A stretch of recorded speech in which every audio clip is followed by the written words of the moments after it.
Hola, mi nombre es Carlos Celada, soy profesor de la Facultad de Derecho de la Universidad del Pacífico y hoy voy a conversar con ustedes acerca de la sentencia del caso de Cristian Olivera Fuentes contra Perú de la Corte Interamericana de Derechos Humanos, agradeciendo además a Enfoque Derecho por la oportunidad de poder conversar sobre esta decisión.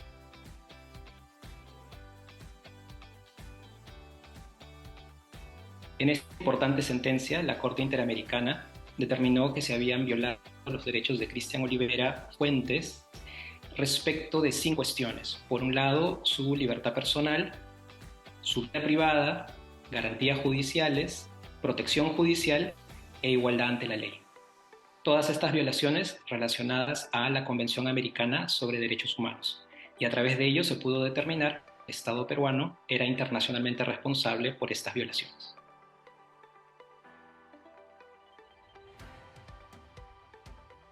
Esta decisión es muy importante precisamente porque establece un precedente para que de ahora en adelante las personas LGBTIQ+ del Perú, pero también de todo el continente, puedan hacer denuncias en relación a actos de discriminación por orientación sexual, pero también por identidad de género o por expresión de género, en sede administrativa o judicial, esperando de que aquellas personas que se encarguen de revisar estas decisiones, vocales, jueces o cualquier otro tipo de autoridad, no utilicen prejuicios. ¿A qué nos referimos respecto a estos prejuicios?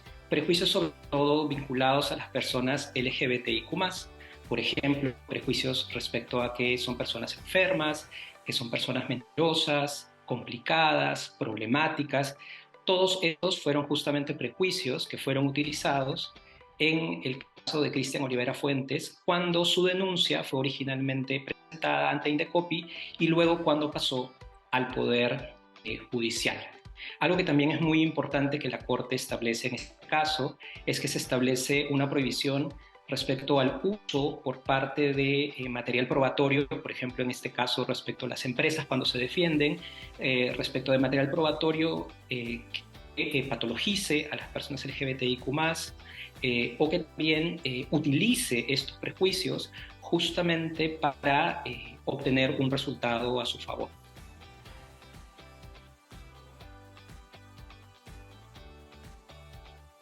La Corte Interamericana de Derechos Humanos, en este caso, establece un precedente que es muy importante respecto a la carga de la prueba. Aquí es muy importante tomar en cuenta que la denuncia que Cristian Olivera Fuentes presenta inicialmente es una denuncia contra una empresa. Esto quiere decir que este estándar probatorio también es aplicable en el ámbito de las denuncias contra empresas por discriminación por orientación sexual, identidad de género y expresión de género que son examinadas por las autoridades del Estado. Algo que es muy importante que la Corte establece específicamente para el análisis de estas denuncias es que deben de tomarse en cuenta 3 cuestiones. Lo primero es el contexto.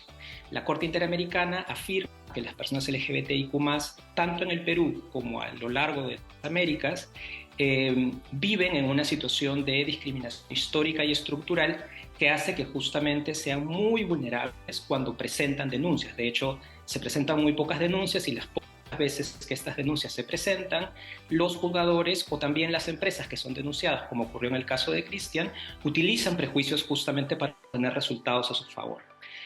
La Corte establece que al momento del análisis debe de tomarse en cuenta que las personas LGBTIQ+ son más vulnerables justamente por la presencia de este contexto.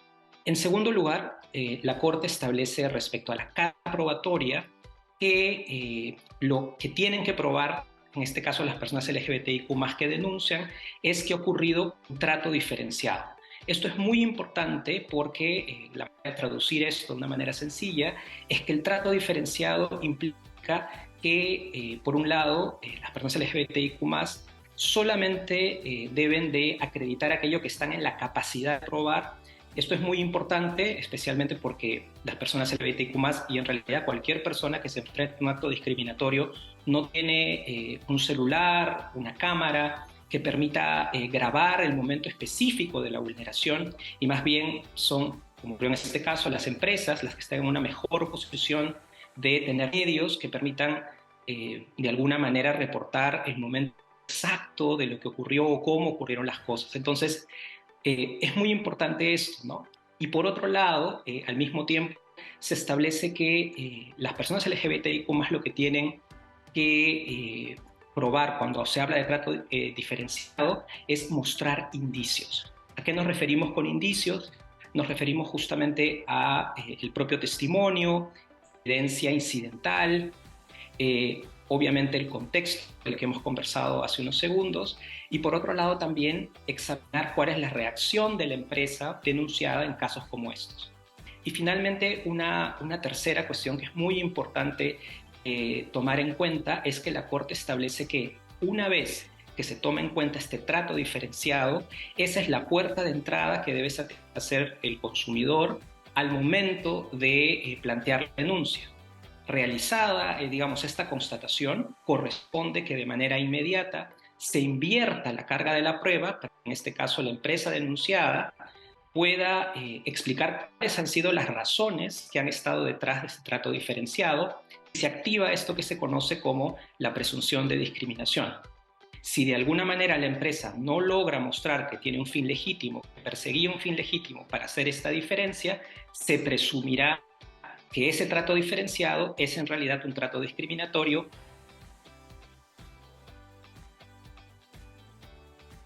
Esta sentencia es además histórica y va a pasar, digamos, a la historia como un precedente que va a ser de revisión obligatoria para cualquier persona que quiera estudiar de discriminación, porque establece que las obligaciones de la Convención Americana en materia de prohibición de la discriminación también son aplicables en toda su amplitud a las empresas. Obviamente, encargándole al Estado que fiscalice que las empresas cumplan con estas obligaciones.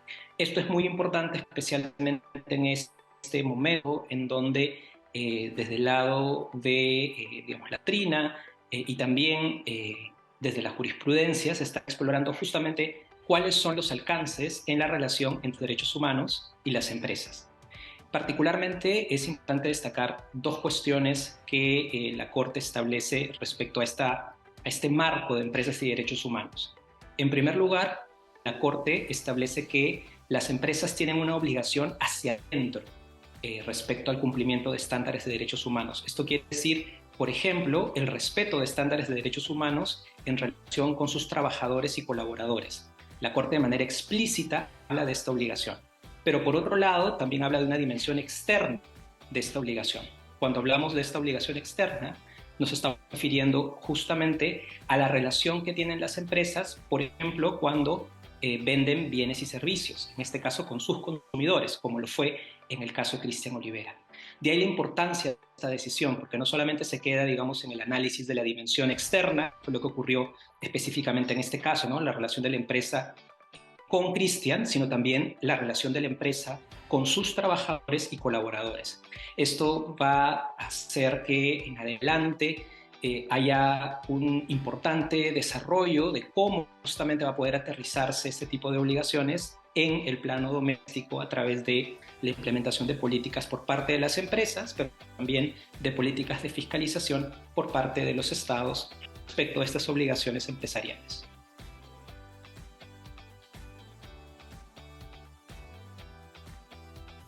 Un último aspecto clave de esta decisión es el establecimiento de una relación de causalidad entre las vulneraciones al acceso a la justicia, en este caso por procesos administrativos y judiciales que utilizan prejuicios o estereotipos que estigmatizan a las personas LGBTIQ+, y las afectaciones a la salud mental. Esto es muy importante porque la Corte Interamericana nunca antes no había establecido este tipo de relación, y lo que hace en este caso es declarar que todas las vulneraciones en el marco del acceso a la justicia que sufrió Cristian Olivera generaron un impacto en su salud mental. Es fundamental porque es muy común que en los procesos administrativos y judiciales justamente se utilizan esos estereotipos y prejuicios de los que hemos conversado hasta hace un minuto, ¿no? La Corte señala que es evidente que justamente esto afecta a la salud mental y establece una reparación muy importante en la parte final de la sentencia, señalando de que el Estado peruano tiene que dar atención psicológica y psiquiátrica a Cristian para que se pueda, por un lado, determinar cuál es de manera más precisa cuál es la afectación que Cristian sufrió en el marco de su salud mental y también ver cómo eso puede comenzar a repararse de alguna manera para que el daño que se le ha causado no sea tan intenso, considerando además que este fue un proceso que duró casi 20 años desde el momento en el que empezaron estos hechos en el año 2004.